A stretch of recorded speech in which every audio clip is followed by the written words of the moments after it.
The cry then still echoes now. When it comes to defending Northern Ireland's status as part of the UK, for the DUP, there can be no surrender. That was when I stood for the local council here in 1985. When Jim Wells was first elected, it wasn't Brexit, but bombs and bullets that threatened the union. You're not going to move. Not well, you're going to provoke widespread trouble by your presence.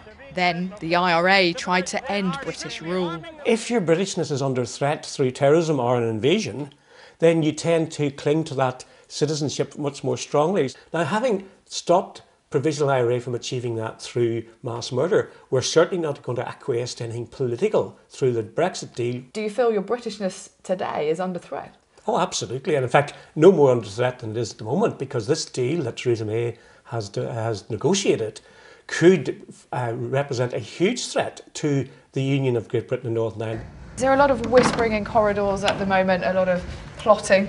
It is Parliament, you'd expect there to be plots. Theresa May depends on the support of the DUP. The party will vote against the Brexit deal, but won't yet collapse the government. You shall not rule with us! Forged by the fiery preacher Ian Paisley, No surrender! the DUP was founded to protect the union.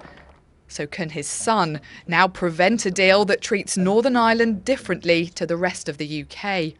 This is about making sure that we get the best deal for the whole of the United Kingdom, that we work with the Conservative government. If they're not prepared to work with us, they know the arithmetic of this House and they know the power that we wield here. Do you think people outside Northern Ireland care as much about the union as you do? Yes, the ordinary punter out there gets it. People aren't stupid. The union is for everyone, no matter what your class, creed, colour, identity, gender, that it is for all of us.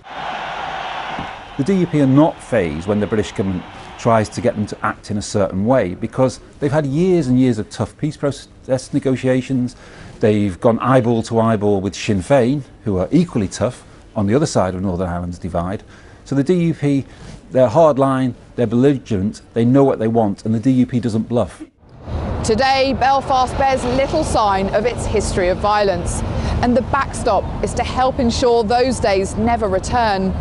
But the complications of this place from the past continue to stand in the way of a Brexit deal for the future.